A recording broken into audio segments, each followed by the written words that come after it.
Bonjour à toutes et bonjour à tous et bienvenue à ce second rendez-vous de notre Zoom Gestion sous mandat.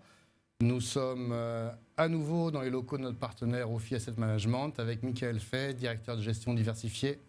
Bonjour Michael. Bonjour Patrick. Alors Michael, nous sommes désormais aux 3/4 de l'année 2022 et si on devait se livrer à un exercice du bilan, quels premiers enseignements pourrait-on tirer de cet exercice ?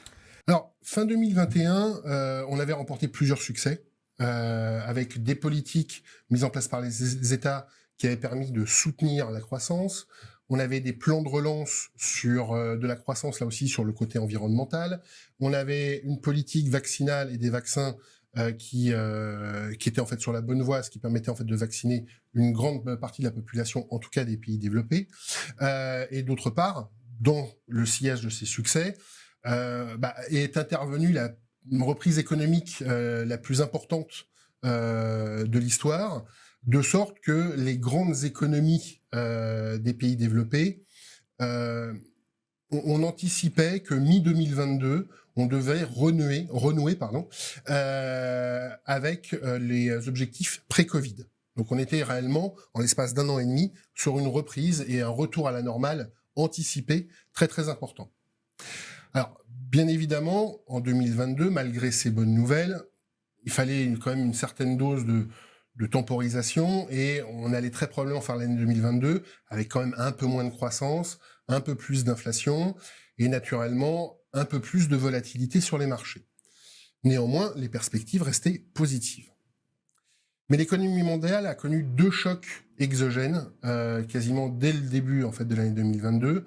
Un, vous le connaissez en fait déjà, c'est bien évidemment l'invasion de l'Ukraine par la Russie qui a mis énormément de tensions d'une manière générale sur le stress de marché, énormément de tensions sur le prix de l'énergie, bien évidemment, mais aussi on a eu en fait plusieurs cas de Covid, toujours en Chine, avec leur politique zéro Covid, qui permet de confiner, j'allais dire, un pays comme la France en équivalent, qui a continué à peser sur les chaînes d'approvisionnement et à alimenter tout au long de l'année des tensions sur l'inflation.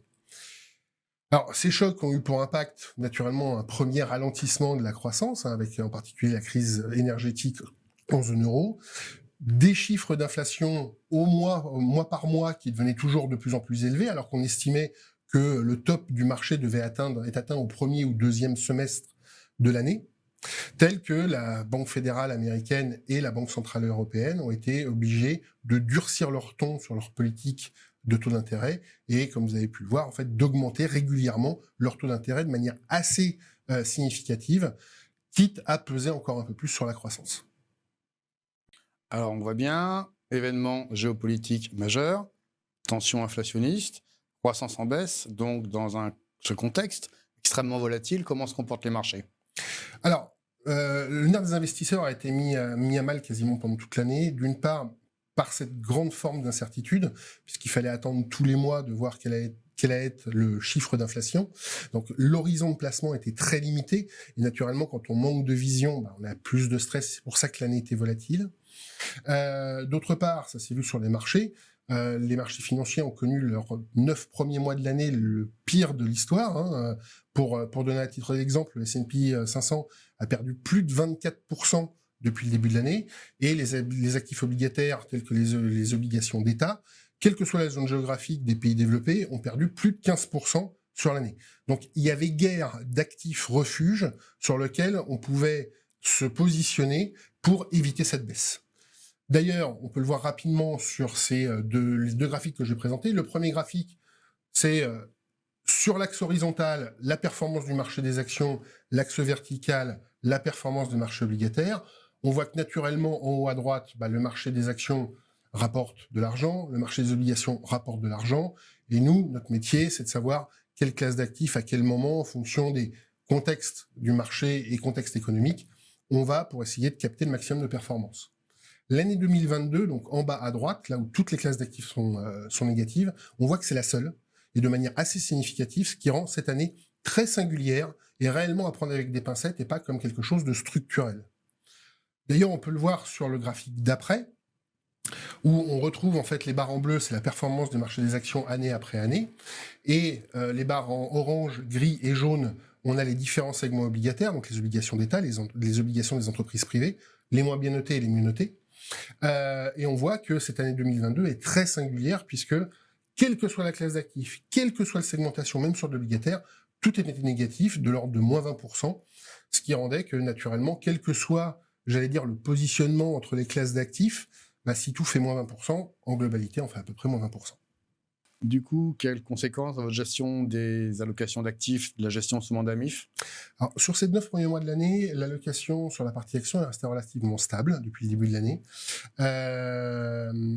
Néanmoins, plusieurs arbitrages ont été opérés et sur les zones géographiques pour essayer de compenser cette dynamique négative. Je donnerai par exemple la surpondération sur le marché des actions japonaises qui a beaucoup mieux tenu durant la phase de l'été, durant certains mois, comparativement aux actions de la zone euro ou aux actions de la zone US. Mais aussi, on a arbitré certaines unités de compte pour essayer d'aller capter la dynamique, justement, sur une classe d'actifs et une zone géographique donnée, entre les différentes unités de compte. Sur la partie obligataire, là aussi, relative stabilité tout au long des 9 premiers mois de l'année. Alors, depuis le début de l'année, on était, comparativement à une allocation de long terme, on était fortement sous-exposé, donc on en avait beaucoup moins que ce qu'il aurait fallu sur une vision de long terme. Néanmoins, évidemment, avec la dynamique des marchés qu'on a connue, ça pèse quand même sur la performance. Et là aussi, il y a eu des arbitrages entre les différents segments, entre le marché investment grade, le marché du high yield, les obligations d'État, pour essayer de casser un peu cette dynamique baissière que l'on a connue en 2022. Enfin, traditionnelle question de fin d'entretien, à quelle perspective s'attendre pour les mois à venir? Alors, cette impression de chaos auquel on a l'impression d'être arrivé, il y a le deuxième côté de la pièce, c'est qu'on est de nouveau en fait dans une phase on vient de traverser une phase de renormalisation des marchés. Et si on prend classe d'actifs par classe d'actifs, déjà le marché des actions nous semble avoir pris en compte beaucoup de mauvaises nouvelles, en particulier sur la période 15 août, fin septembre, où la performance a été relativement négative.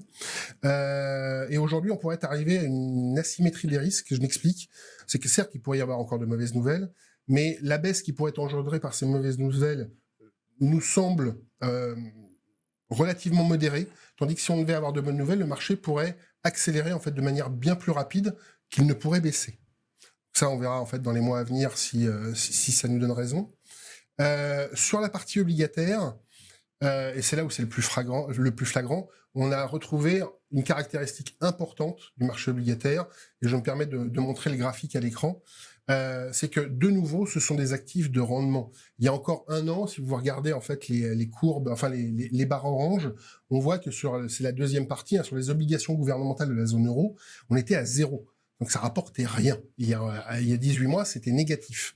Aujourd'hui, si on prête de l'argent aux États de la zone euro, ça rapporte du 2,5.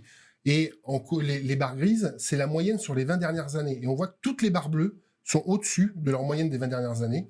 Et donc, les actifs obligataires retrouvent cette caractéristique d'être de nouveau un actif de rendement, d'être de nouveau un actif, alors certes, il y aura toujours une phase de volatilité à passer dans les prochains mois, mais de nouveau un actif un peu plus sécuritaire qu'il n'était. Et ça va permettre d'apporter une certaine stabilité, une baisse de la volatilité sur les différents profils. Et donc, c'est de nouveau une classe d'actifs à regarder en termes d'investissement, en termes de diversification.